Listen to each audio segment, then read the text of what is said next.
Hallowmere. The demand arrived during first cycle under seal of contempt. That was how Maven described it anyway. Jonah Mercer was in the training hall again, because apparently existential dread did not exempt one from Kalis's standards, and Kalis believed strongly that the best way to prepare for political crisis was to make sure a person could still stand upright while enduring it.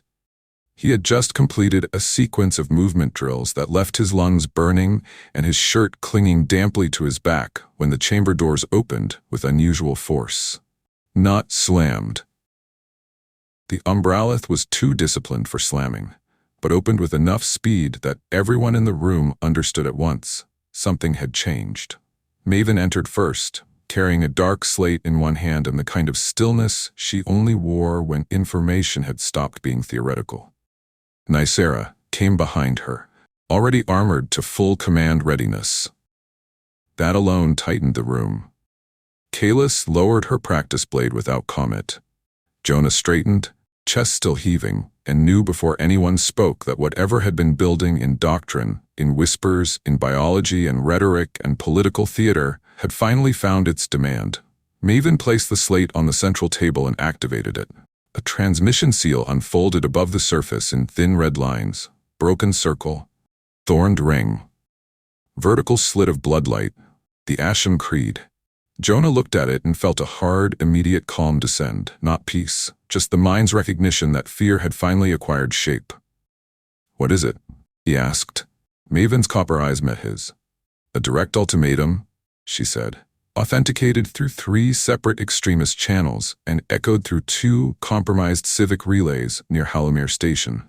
Kalis muttered something vicious under her breath. Nicera moved to the table and touched the slate once. The text expanded into visible lines, some in formal Valdir script, some already translated into common trade. Jonah read the first line and felt his jaw lock. "Let the false bridge appear and be judged." He read farther.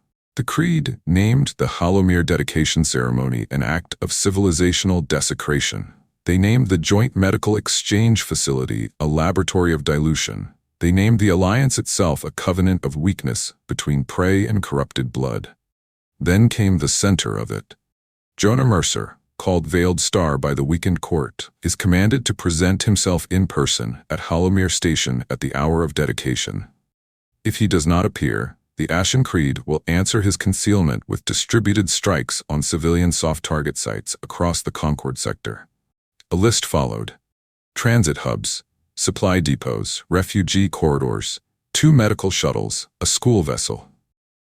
Jonah felt the words become weight, not because the threat was abstract, because it was not.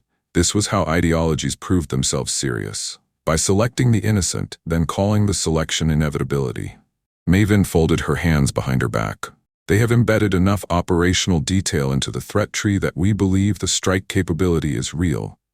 Kalis's head snapped toward her. "Confidence level?" "High." Nicera spoke before Jonah could. "How many cells?" "Unknown," Maven said, "but enough distributed support to make full interception unlikely if they choose mass civilian dispersal." Jonah stared at the school vessel line until it blurred. Then he looked up. "So that's it?" Kalis's silver gaze fixed on him. "No." He almost laughed. "It is though, isn't it? They want me there, publicly, in person. If I stay protected and hidden, civilians die. If I go, I walk into whatever theater they've built." Nicera's face had gone hard with that rare intensity she only showed when command and fury aligned. "We are not discussing this in a training chamber." "No," said a voice from the doorway. "We are not." They all turned. House Valethorne stood at the threshold with Severin beside her. No herald, no announcement, no ceremony. She wore not court black, but war black. Simpler, cleaner, stripped of every ornamental softness. The silver at her temple showed plainly. Her eyes were harder than Jonah had yet seen them outside formal confrontation. Severin crossed the room at once and took the slate from the table, reading the threat in silence, though he had likely already done so twice elsewhere. Elira looked only at Jonah. "Come," she said, again that tone. Not a request, not an order diminished by affection. A path. He followed, The war room at the heart of House Valethorne's command wing was a circle of shadow, glass, and active history. Jonah had been there before, but never with this many layers lit at once. The air itself seemed lit with moving information. Hallowmere Station rotated above the center table in a full tactical projection, its docking arms and medical annexes marked in pale blue. Around it pulsed outer traffic webs, transit lines, freight corridors, civilian evacuation routes, and an expanding lattice of red-gold threat indicators spreading outward like infection. Command officers lined the room's outer arc, each one silent now that Elira had entered. Severin took his place at her right. Nicera, Kalis, and Maven spread outward into familiar stations around Jonah, not crowding him, but making it instantly clear that any attack on his person would pass through several lethal objections first. Elson was not present. Jonah noticed that at once and was grateful. Elira stood at the central table. The projection of Hallowmere turned in cold light beneath her hands. "Report," she said. Maven answered. "The ultimatum has reached 7 monitored channels in the last 27 minutes. Civilian systems are beginning to detect fragments, but we have not yet lost narrative control. The Creed's target list is specific enough to be credible and broad enough to exhaust interception capacity if they execute on all fronts." Severin added, "Our fleet can defend Hallowmere or disperse to soft target protection, not both at required density." Elira's gaze remained on the projection. "They mean to make attendance itself the moral trap." "Yes," Maven said. Jonah stared at the rotating station. "Hallowmere, a place meant to dedicate healing, to enshrine exchange, to declare that science and medicine could belong to more than one species without becoming conquest." Of course, the Creed wanted blood there. Not merely because blood stained ceremonies well, because it corrupted symbols efficiently. Nicera stepped closer to the tactical table. "Can we falsify attendance?" she asked. Maven shook her head. "Not with sufficient confidence. They will demand visual verification or already have surveillance assets positioned to detect substitution." Kalis said, "Then we flood the site and turn the dedication into a fortified snare." Severin answered at once, "Which they will anticipate. And if they conclude the principal target is inaccessible, they trigger the soft target strikes anyway." Silence followed. Not indecision. Only the kind that appears when every available option has innocent blood attached to it at some point in the sentence. Jonah spoke into it. "I go." Nicera turned so fast it almost counted as violence. "No." Elira did not move. Kalis's jaw tightened. Maven's eyes lowered for the briefest second, as if one predicted line had arrived on schedule and disappointed her anyway. Jonah kept his gaze on the rotating projection. "If I don't, they hit civilians. If I do, at least the battlefield narrows." Nicera took one step toward him. "You do not get to decide this by reducing yourself to arithmetic." Jonah looked at her. "That's exactly how they're framing it. And they are wrong, maybe," he said. "But the civilians still die while we correct their philosophy." The line landed hard. Even Kalis did not interrupt. Elira's hands remained resting lightly on the table's edge. Only the slightest shift in her shoulders suggested the force she was applying to stay still. Severin spoke next, voice low and iron flat. "You are not bait." Jonah looked at him. "That's generous." "It is exact." Jonah almost laughed. Not from humor. From the impossible tension of it. "They named me publicly. They tied civilian lives to my appearance. That's bait, Marshal." "No," Elira said. The room went silent at once. She lifted her gaze from Hallowmere and fixed it on him. "Bait is passive. You are not." Jonah held her eyes. There it was again, that sovereign habit of naming the real axis beneath bad language. Not bait, not symbol alone. Something else. He waited. Elira continued. "The Ashen Creed wants you to arrive as a sacrificial emblem," she said. "Protected, visible, morally burdened, strategically isolated. They want the station to become a theater in which they define what your presence means." Her eyes sharpened. "That is not the only available script." Maven's head lifted fractionally. Kalis went very still.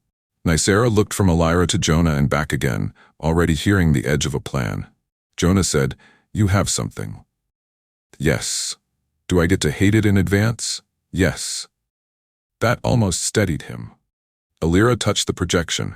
Hallowmere's central ceremony wing brightened, then split into multiple interior layers. Security corridors, maintenance access spines, rooftop shield housings, medical exchange galleries, viewing platforms.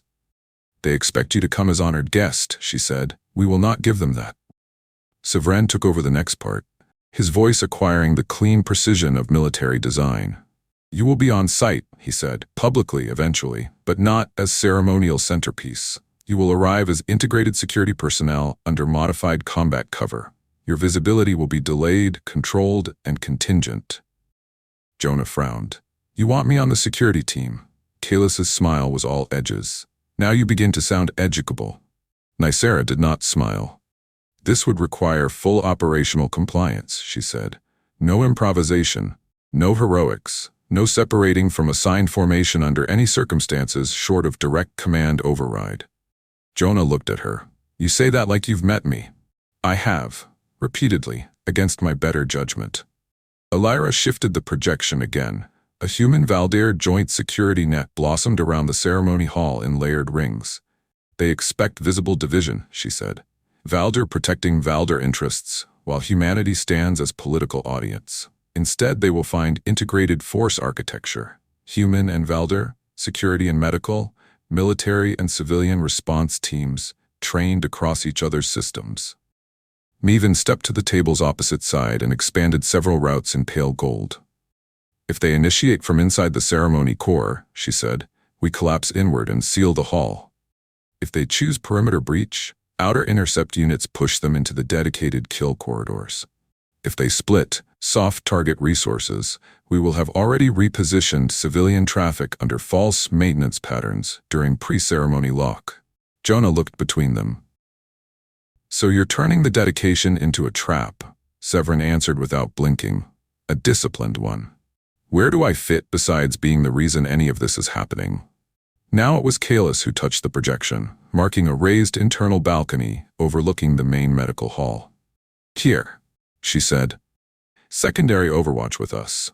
Nicera added, you are not frontline spear. You are support eyes, controlled response, protected asset, and, if required, public witness at the correct moment.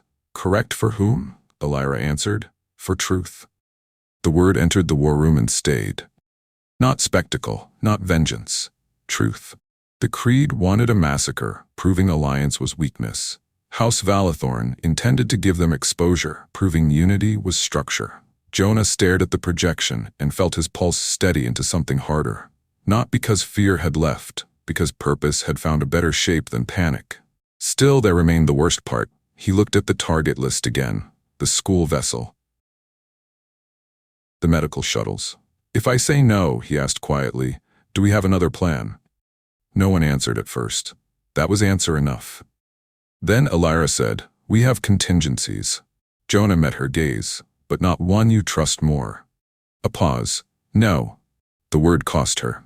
He could hear it. This was not Bastion Reach, no spontaneous body in front of a child, no split-second instinct before philosophy had time to dress itself. This was chosen risk with full knowledge of structure. A much crueler thing to ask. Jonah exhaled once, then he said, I'll go.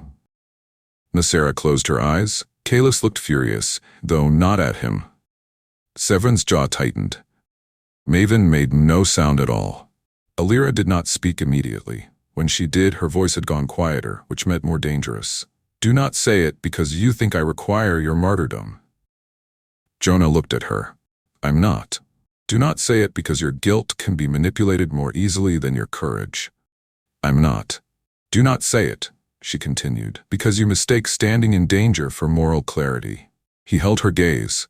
Then, deliberately, he answered in the plainest language he had. I'm saying it because if I don't go, they get to make my protection mean someone else's child dies. He glanced at the red-marked school vessel. And I can't live in that math. The room fell still. Alira watched him for a long moment. Then she nodded once. Not as queen receiving obedience. As witness acknowledging another's cost. So be it, she said. The plan shifted instantly from hypothetical to alive. Nicera moved to operational readiness with frightening speed. Training intensifies from this cycle forward. Live response simulations, cross-species command signal recognition, movement under panic compression. Kalis added, and combat suit fitting. If you're going into their sightline, you do not go dressed like a political essay. Maven was already rewriting timing trees. Public program adjusts, ceremony shortened by 14%, speeches redistributed, human and Valdir medical leads moved off fixed podium, principal gathering density reduced. Severin issued fleet instructions through his wrist console, voice clipped and lethal. All outer civilian traffic rerouted under maintenance authority. Hallowmere perimeter blacknet deployed, interception teams to silent positions only. No public escalation. Jonah stood in the middle of the motion and felt oddly calm. Not comfortable. Not brave in any glamorous sense, just aligned. He was not going as bait. Not merely as symbol, not as honored victim waiting to be rescued or avenged, something harder. A witness willing to enter the trap without surrendering authorship of what his presence meant. Alira stepped closer while the others worked. The tactical light from Hallowmere moved across her face in cold shifting bands. Once this begins, she said quietly, for him alone now, you must obey Nicera without argument, Kalis without ego, Maven without delay. If any of them says move, you move. If they say hold, you hold. Jonah nodded. Understood. This is not Bastion Reach. No, you do not get to improvise your way into righteousness. He almost smiled. That sounds like a line you've been waiting to use. No, she said. It sounds like one I should have had available centuries earlier. That landed between them with more force than the war room deserved. Jonah glanced once at the others, all still in motion around the plan. Then back at her. You still think I might die? It was not accusation. Just fact. Alira did not insult either of them by denying it. Yes. And you're sending me anyway. For the first time, something like pain moved openly across her face. Not enough to weaken command. Enough to make truth expensive. I am asking whether you will stand where the trap closes, she said. I am not sending you anywhere. Your own conscience has not already moved. There it was. The distinction she insisted on preserving, again and again, power naming itself honestly. Jonah breathed in slowly, then out. All right. Her eyes held his one last second before she stepped back into sovereign posture. Then we prepare. The preparation became its own season. Hallowmere drew nearer hour by hour, and with it the tightening of every system around him. Combat suit fitting began that night. Jonah had assumed, naively, that modified combat armor meant a sturdier version of the sort of security plating he had seen on outpost personnel. He was wrong. The Valdir approach to adaptive armor appeared to begin from the premise that a second skin should be more judgmental than the first. The fitting chamber was half medical lab, half armory. Dark articulated plates rested open on a suspended frame, each one thin as layered shadow glass until touched, then alive with subtle internal movement.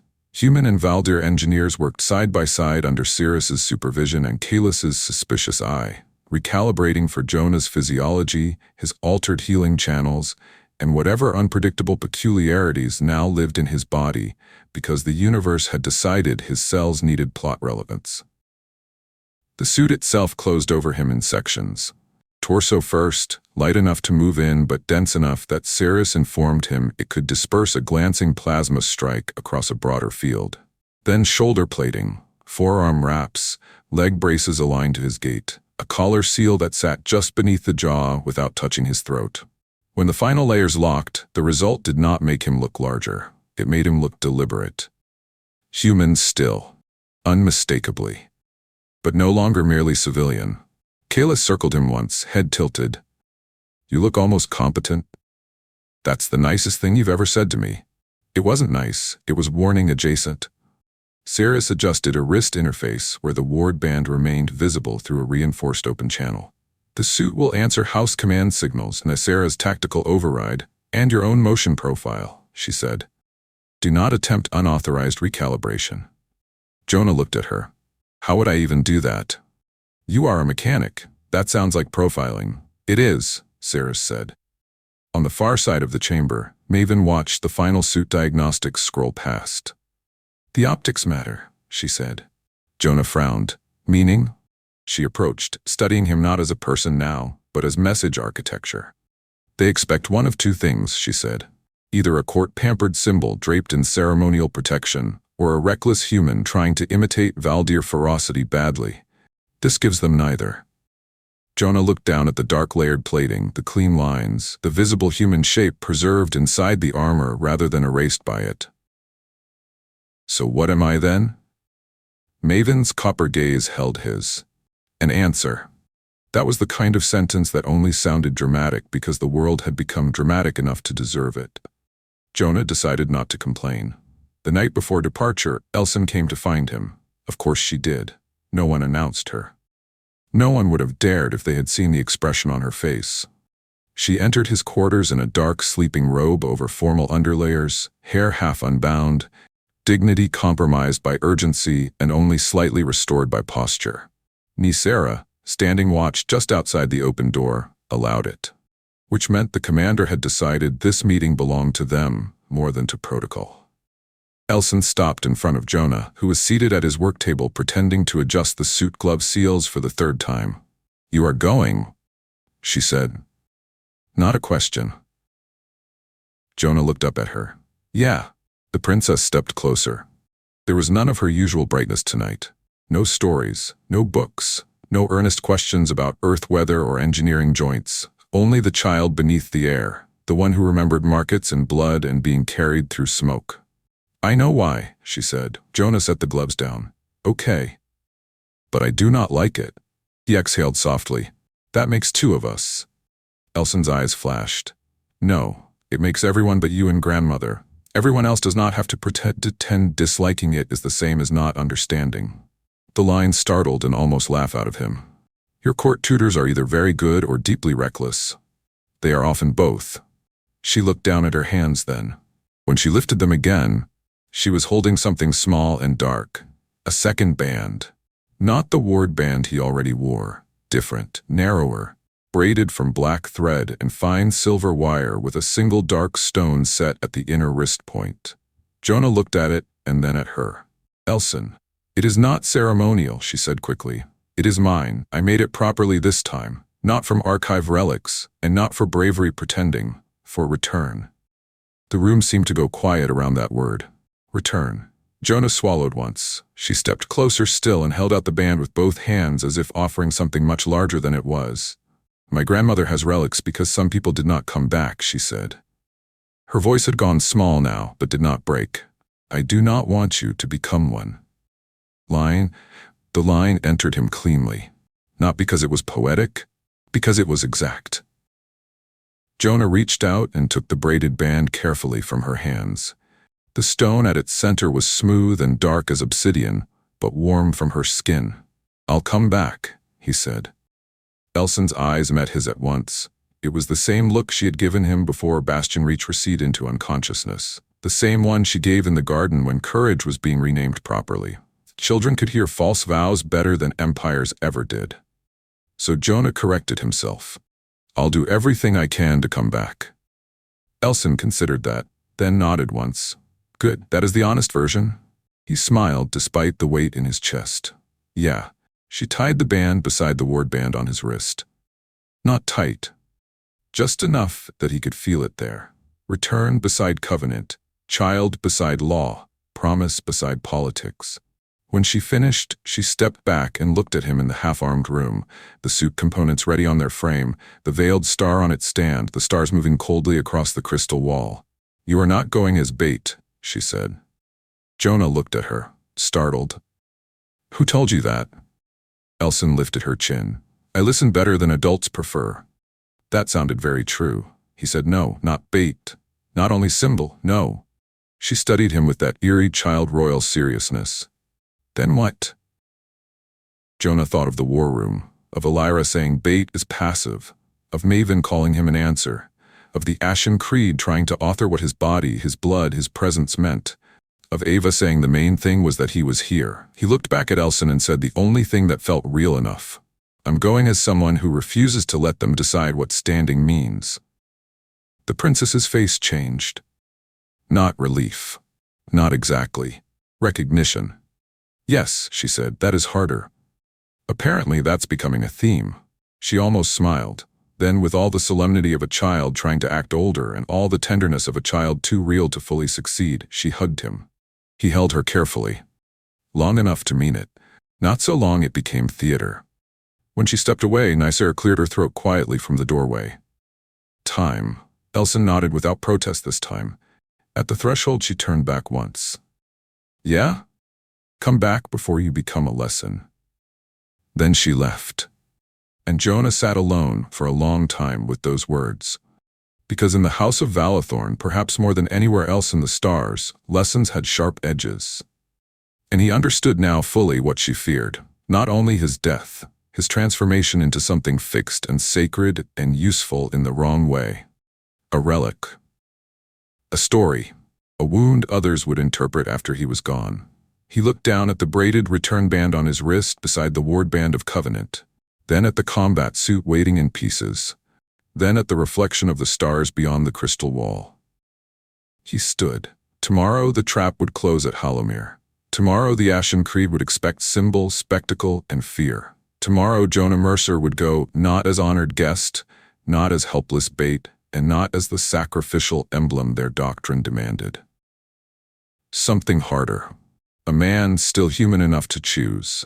Still frightened enough for courage to mean something, still stubborn enough to refuse the beautiful lie when the honest danger would do. And somewhere else, aboard the Umbralith, High Matriarch Elira Valethorne stood before her relic table and knew the shape of the hour that approached, a child once left behind in flame. A granddaughter almost taken in smoke. A human mechanic walking willingly into the place where a new history might either be born or broken. The trap was closing. But so too was the gap between old wound and new answer. At Hallowmere, memory and ideology would meet in public, beneath glass and medicine and armed witnesses. And there, under the Ashen Creed's demand, they would all learn whether truth could do more than survive. Whether it could endure attack without surrendering mercy. Whether a man could walk into the mouth of a story written for his destruction and return having rewritten it.